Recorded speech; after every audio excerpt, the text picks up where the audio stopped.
Bonjour, nous allons explorer la face antérieure de l'articulation du coude. Commençons par l'anatomie. Le coude est une articulation complexe, composée de 3 articulations au sein de la même capsule.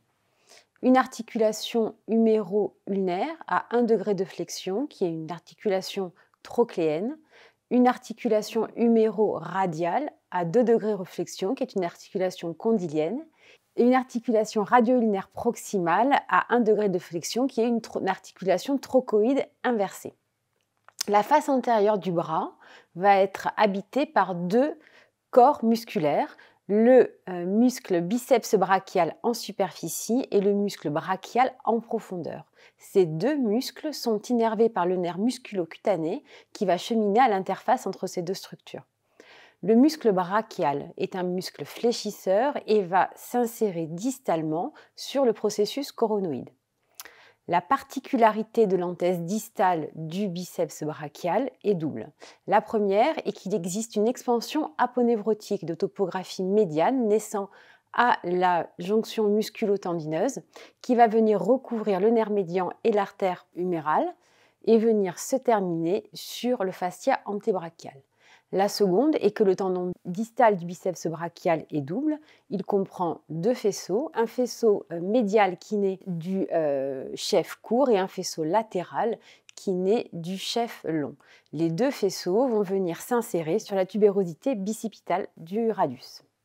2 autres structures anatomiques remarquables sont à connaître dans cette face antérieure du coude. Le nerf médian, il va cheminer à la face médiale du coude au contact de l'artère brachiale, en avant du muscle brachial, puis il va à hauteur de l'interligne articulaire passer sous le lacertus fibrosus en médial de l'artère et du tendon distal du biceps brachial pour venir à la partie supérieure du bras, cheminer entre les 2 faisceaux du rond pronateur, puis passer sous l'arcade du fléchisseur superficiel des doigts.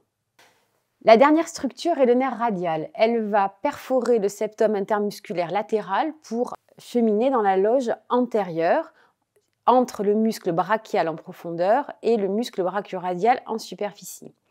Ce nerf radial va se diviser en 2 branches. Une branche motrice latérale qui va cheminer entre les 2 faisceaux du muscle supinateur après être passé sous l'arcade de Froese pour rejoindre la loge postérieure où il va prendre le nom de nerf interosseux postérieur. Une branche médiale, sensitive, qui va rester dans la face antérieure du bras, qui va cheminer au contact de l'artère radiale sous le muscle brachioradial.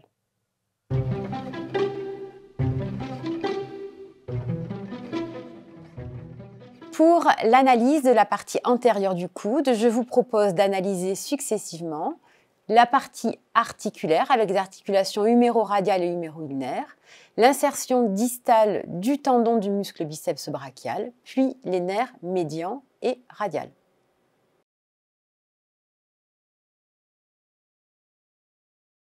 Nous allons commencer par l'exploration des articulations huméro-radiales et huméro-ulnaires. Pour ce, nous allons positionner la sonde dans un plan axial à hauteur de la trochlée humérale et vous pouvez visualiser en latéral, convexe, le capitulum et en médial, les berges de la trochlée humérale. En latéral, on se positionnera dans un plan sagittal afin de visualiser à la partie superficielle le capitulum et en distalité la tête radiale qui présente une surface quadrangulaire. Dans un plan axial, on pourra analyser les mouvements de la tête radiale située sous le ligament annulaire. On se positionnera ensuite dans un plan médial et dans un plan sagittal, on pourra visualiser l'articulation entre l'humérus et l'ulna, située immédiatement sous le muscle brachial, que l'on pourra suivre jusqu'à son anthèse distale à la partie inférieure du processus conoïde de l'ulna. On complétera cette analyse par une translation supérieure afin de repérer immédiatement au-dessus de la trochlée les deux coussinets graisseux sur le versant ulnaire et sur le versant radial, au-dessous desquels il existe les récessus articulaires antérieurs, et leur analyse permettra de dépister, dans certains cas, des épanchements de faible abondance.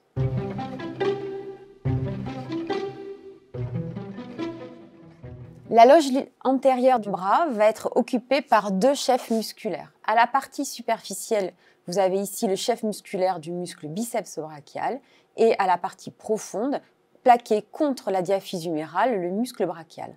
Entre ces deux chefs musculaires, on pourra suivre le nerf musculocutané jusqu'à la superficie, où il va être situé en latéral du tendon du biceps brachial, immédiatement sous la veine céphalique.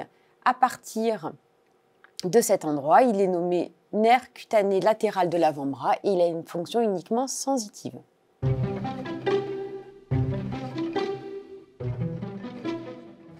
Pour l'analyse du tendon distal du biceps brachial, je vous propose de débuter par une analyse dans un plan axial en commençant par la jonction myotendineuse. À la jonction myotendineuse, on analysera une fine expansion aponévrotique qui naît sur le bord médial de cette jonction myotendineuse, le lacertus fibrosus, qui va venir recouvrir le paquet vasculo-nerveux du nerf médian et de l'artère brachiale pour venir se terminer sur le fascia antébrachial. Le tendon du biceps. Dans un plan axial, à la partie proximale, nous pouvons visualiser par des petits mouvements permettant de jouer sur l'anisotropie les deux portions de ce tendon. La portion du court biceps qui est située sur le versant médial et le long biceps qui est situé dans un plan latéral. Par une translation vers le bas, nous allons pouvoir observer que ces deux tendons vont changer de positionnement l'un par rapport à l'autre. Le court biceps sera situé en superficie, le long biceps sera situé en profondeur. On réalisera ensuite des mouvements de pronosupination qui permettront de voir s'éloigner les deux tendons en supination et se rapprocher du paquet vasculo-nerveux en pronation. Ces mouvements disparaîtront en cas de rupture. On poursuivra notre analyse jusqu'à l'insertion distale sur la tubérosité bicipitale avec une insertion plus distale et plus large des fibres du court biceps. Pour l'analyse dans un plan sagittal, nous nous repositionnerons au tiers moyen du tendon, puis nous réaliserons par une rotation de la sonde à 90 degrés. Nous pourrons aligner ainsi le tendon dans son grand axe jusqu'à son insertion distale sur la tubérosité radiale, où nous pourrons voir en profondeur les fibres du long, en superficie les fibres du court, qui viennent s'insérer plus distalement.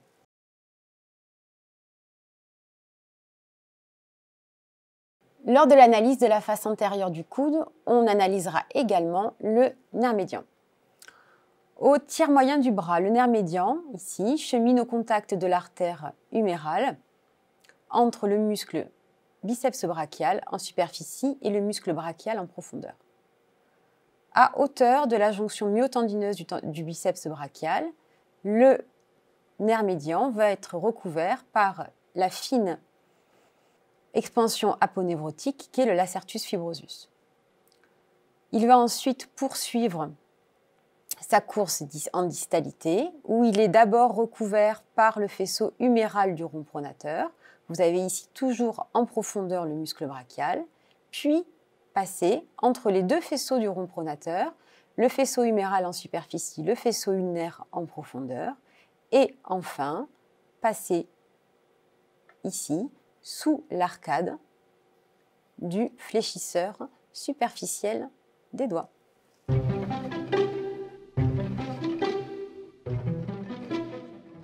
La dernière partie repose sur l'analyse du nerf radial. Le nerf radial, après avoir perforé le septum intermusculaire latéral, se retrouve dans la loge antérieure du bras, où il va cheminer au début entre le muscle brachial en profondeur et le muscle brachio-radial en superficie. Très rapidement, il va se diviser en deux branches, une branche latérale motrice et une branche médiale sensitive. Nous allons d'abord suivre la branche latérale motrice.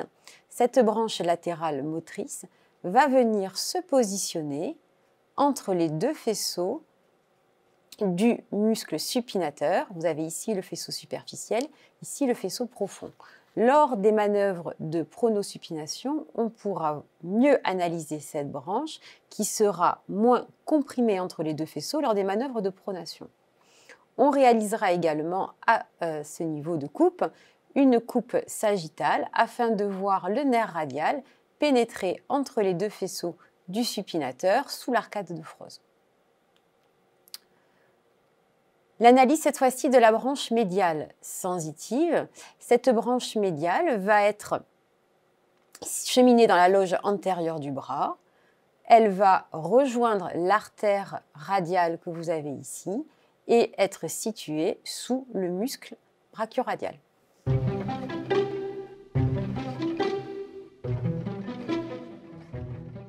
Je vais vous présenter à présent deux exemples de rupture du tendon distal du biceps brachial. Ce premier exemple, voici une rupture complète. Vous voyez le tendon épaissi, hyperéchogène dédifférencié, avec une gaine vide jusqu'à l'anthèse distale.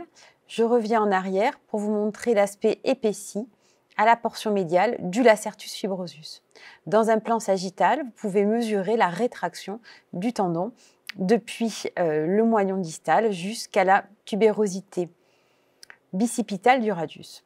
Voici un autre exemple dans un plan sagittal où vous voyez que les fibres restent partiellement attachées, en particulier les fibres superficielles du cours sur la tubérosité bicipitale, mais que les fibres du tendon long à la portion profonde apparaissent complètement désinsérées, désorganisées, avec un épanchement hypoéchogène à la face profonde. Merci de votre attention, à vous de jouer.